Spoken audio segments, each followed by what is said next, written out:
আসসালামু আলাইকুম রহমতুল্লাহি ওয়া বারাকাতুহু। আপনারা দেখেন, আপনাদের অবগতির জন্য জানাইতেছি যে আমাদের এই মসজিদের কাজের জন্য এটাই আমাদের মসজিদের মানে এখন বর্তমানে অবস্থা। আর এটার মধ্যে 5 ওয়াক্ত নামাজ পড়ে। আর এই 120 বস্তা সিমেন্ট এখানে আমি পাঠাইছি। আল্লাহর রহমতে আগে দিছিলাম 40 বস্তা, পরে দিছিলাম আবার 40, এখন আবার 40, 120 বস্তা টোটাল হয়েছে। আর এই মসজিদের কাজের জন্য এই যে ভিডিওটা করতেছি, এই যে এতটুকু পর্যন্ত কাজগুলো হয়েছে।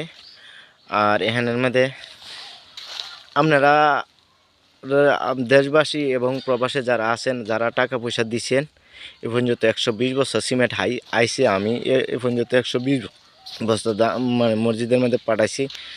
এখানের মধ্যে আমার মামা আছে, আর আমার শালম ভাই আছে, আর এখানের মধ্যে আমাদের মসজিদের ইমাম সাহেব আছে। তা আশা করি আপনারা একটু শালম ভাই আছে এবং ইমাম সাহেব আছে, আর আমার মামা আছে, ওনারা একটু কথা বলবে। আপনারা বলেন, শালম ভাই আপনার এই ব্যাপারে কি বলবেন একটু বলেন।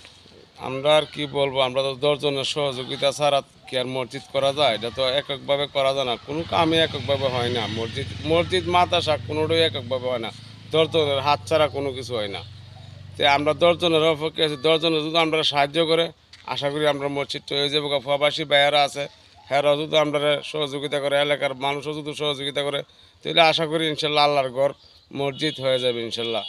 আর সবার কাছে আবদার, আমরা বেশি কিছু না, অল্প অল্প করে দিলে তিলে তিলে ওই তালো, তিলে তিলে তালো, মানে অল্প করে তো 5 জনে যদি 1 ব্যাগ করে দেন তাহলে 5 ব্যাগ, আর একজনে দিলে 5 ব্যাগ, তাহলে সবাই আমরা এমন কোনো চাপ সৃষ্টি করি না যে দিতেই হবে। আমরা যদি আল্লাহর প্রতি, আল্লাহর ঘরের প্রতি মহব্বত থাকে, তাহলে আমরা এই মসজিদের প্রতি খেয়াল করে, মসজিদের প্রতি লক্ষ্য করে আমরা কিছু দেন। এইটাই আমার কথা। আসসালামু আলাইকুম। সালাম। আচ্ছা, আমাদের ইমাম সাহেব কিছু কথা বলবেন। আমি এই জলিলপুর জামে মসজিদের ইমাম। আসলে এই মসজিদটা অনেক দিন পুরানো মসজিদ। মুসলিম গ্রামগঞ্জ সকালবেলা মক্তব্য ছাত্রছাত্রীদের জায়গা সংকুলন না কারণে এই মসজিদটা ভেঙে নতুন করে পুনর্নির্মাণ করার জন্য এলাকাবাসী, গ্রামবাসী সবাই উদ্যোগ নিয়েছেন। বিশাল অঙ্ক টাকা প্রয়োজন। এইগুলি টাকা মানে এককভাবে দেওয়া সম্ভব না।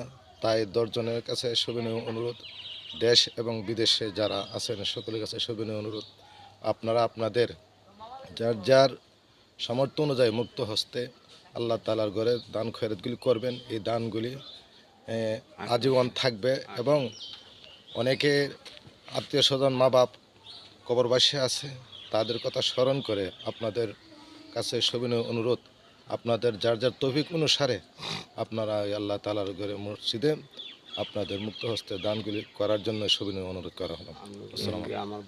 ঠিক আছে। আর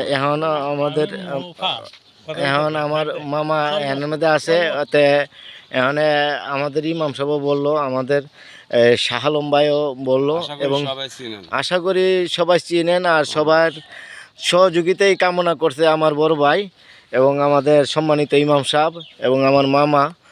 তে আপনাদের সকলের সহযোগিতায় আমরা এই মসজিদটা সুন্দরভাবে পুনর্নির্মাণ কাজটা আমরা কমপ্লিট করে আমাদের এই রমজানে নামাজ পড়ার জন্য আমরা আশা রাখতেছি ইনশাল্লাহ।